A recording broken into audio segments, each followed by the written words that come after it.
Hello, Science 20s. Today we're going to do a lesson on chemical reactions, chemical changes, and water. So let's get started.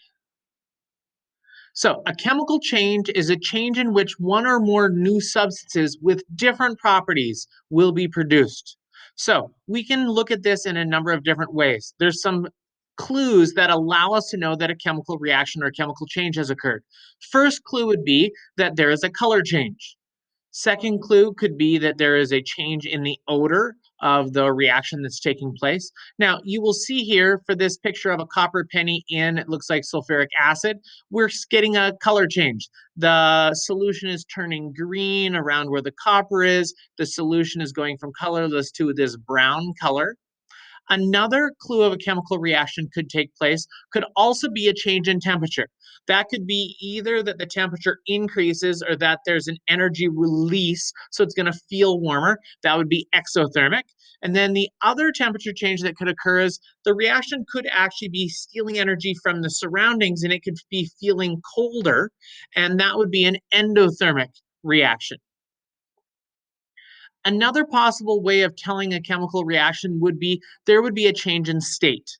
Now, this could be either by a gas being produced, so we could see bubbles, or it could be from a precipitate forming, like in the picture. So we're mixing two solutions together, one colorless, one yellow. They're both liquids, they're both solutions. And when I pour it in, we get out this solid, and we call solids in science precipitates. And so this precipitate or this solid seems to come out of thin air.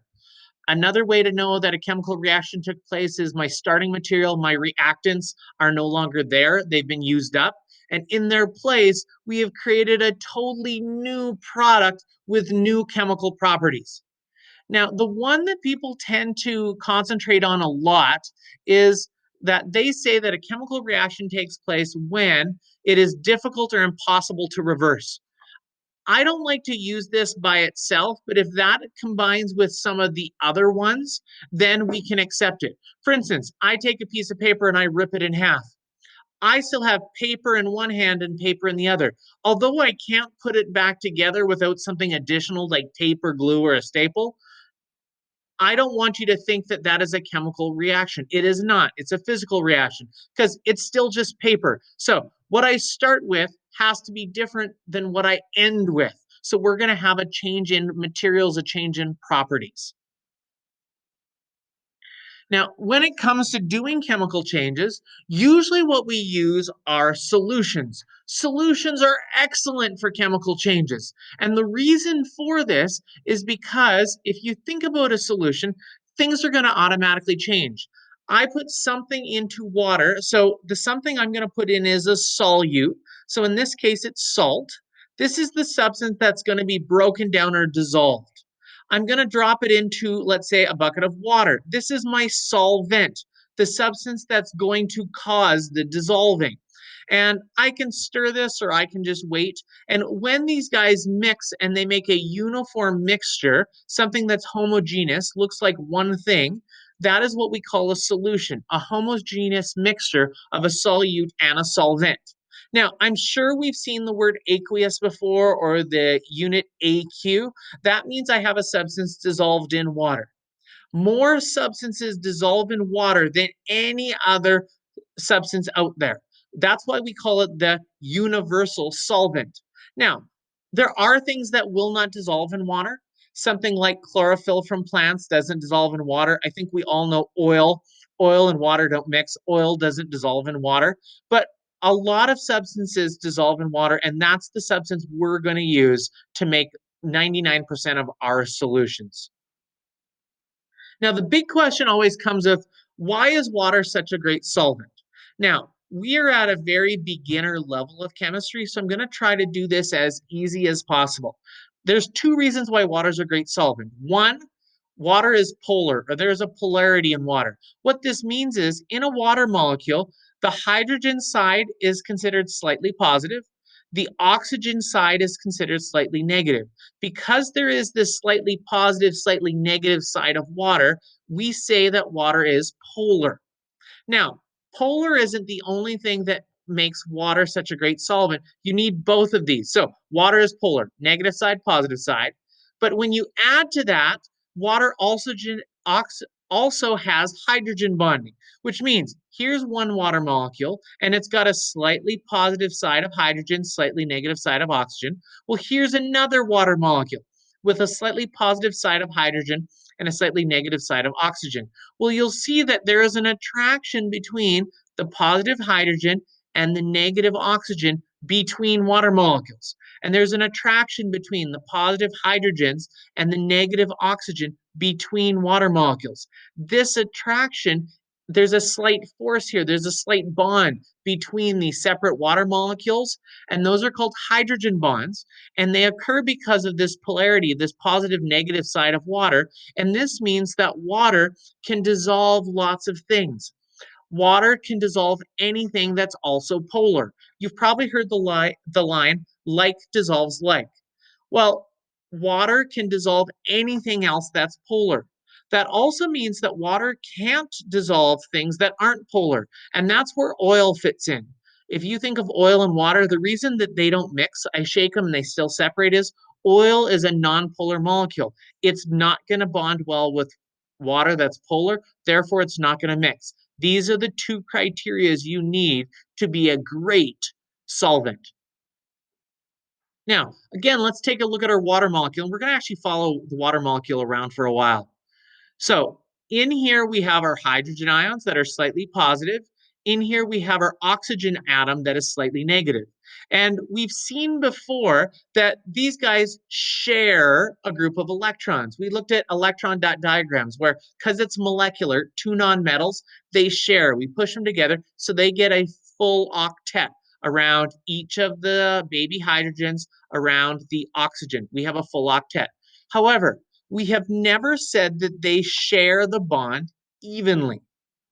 Oxygen actually pulls harder on this bond than the hydrogen does, which means oxygen's not sharing nicely. Oxygen's taking more of those electrons, pulling them closer to themselves than the hydrogen. I think of this like a little game of tug of war. Although we're tugging, oxygen pulls harder, so oxygen still holds on to more and more of the rope. Hydrogen is still holding on. There's still that shared bond there, but hydrogen has less of the rope. So because of this unequal sharing between the oxygen and the hydrogen, oxygen's getting a little bit more. Oxygen is slightly more negative. And so we say it's got a slight negative charge side to it. Hydrogen is sharing a little less. It's still holding on, but it's not holding on with the stronger force. So it's got a slightly more positive, partial positive charge on the water molecule. Well, this is unique for water because if you think about it, if I run a thin stream of water out of the tap and I charge an object up with a positive charge, and so I'm going to come here and grab a pen. And if I charge this object with a positive charge, and then I bring my thin water over to it, water molecule is going to bend because what's going to happen is my water molecule is going to orientate itself in such a way that because this object is positively charged, the water molecule is going to flip to make sure that the negative side oxygen of this water molecule, right, this slightly negative side right here, is going to orientate itself closer to the charged positive particle. Because remember, opposite charges attract one another. They want to be close. Now, this is the same with, let's pretend instead of having a positive charged object, I have a negative charged object. So I take a balloon, I rub it in my hair, I get it perfectly negatively charged. If I put it next to a stream of water, the water molecules are all going to flip around so that all the slightly positive side hydrogen is going to line up. And now it's going to be attracted to the negative object. The positive water side is attracted to the negative object, whereas in the negative water side is attracted to the positive object. Now, we should clear this. Now, if we take a look at something you know, like we have a giant crystal of sodium chloride. Remember, sodium chloride, the crystal, it's ionic. Ionic crystals want to dissociate. Ionic crystals want to break into their ions. So the key to this sentence is ionic compounds. So when I drop this into water, NaCl, cation, anion, the water molecule surrounds this salt crystal, and you'll notice that the water orientates itself in such a way that the negative side oxygen surrounds and pulls off the positive sided sodium ion. So the positive sodium ion is getting surrounded by water, but it's the negative side of the water that's surrounding it so that there's this positive negative attraction. Same thing for in this crystal, when chloride ion gets pulled off, because chloride is negatively charged, the positive sides, the positive hydrogen of the water molecule is what surrounds it. So the negative chloride is surrounded by the positive hydrogens of water. The positive sodium is surrounded by the negative oxygens of water. Like's attracted to like. And so you'll notice that these guys dissociate differently. Dissociation means that this NaCl breaks down into its ions. Sodium ion, Na positive, chloride ion, Cl minus. So if this thing dissociates, it breaks into Na positives and Cl minuses. Okay, let's clear this screen and let's go to the second last screen. So we're going to do an example. I would like to take cobalt 2 nitrate and I want to dissolve it into water. And if I dissolve cobalt 2 nitrate into water, what you see is you get left with nitrate ions and cobalt 2 ions floating around. We have CO2 positive, CO2 positive, NO3 minus, NO3 minus, NO3 minus, NO3 minus. Notice we've got lots more NO3 minuses because for every one cobalt, we need 2 nitrates. We're going to do the same thing over here. We're going to take sodium carbonate, dissolve it into water. Again, for every carbonate dissolved, we need 2 sodiums. So again, we're going to have more sodium ions dissolved than carbonates. Well, my question to you is, what happens when I go ahead and I mix these two solutions together? And I mix the cobalt 2 nitrate with the sodium carbonate solution. What's going to happen? Well, when I mix solution A with some solution B, they all mix in here together, and you notice we get a pile of loose ions. These ions are these guys right here. You have cobalt floating around, nitrate, carbonate, and sodium. And what you're going to find is when we go to do this, and I need my pen, cobalt is going to react with carbonate, positive and negative, they're going to make a new compound. And sodium is going to react with nitrate. They're going to make a new compound. With all these free ions floating around, they're going to combine again with positives and negatives like any ionic compound.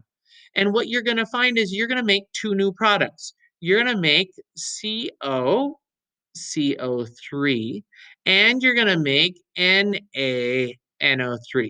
Again, one positive, one negative, balance, two positive, two negative, they balance. And you will see on here that one of these actually makes a solid. And we're going to teach you tomorrow how to use your solubility table again.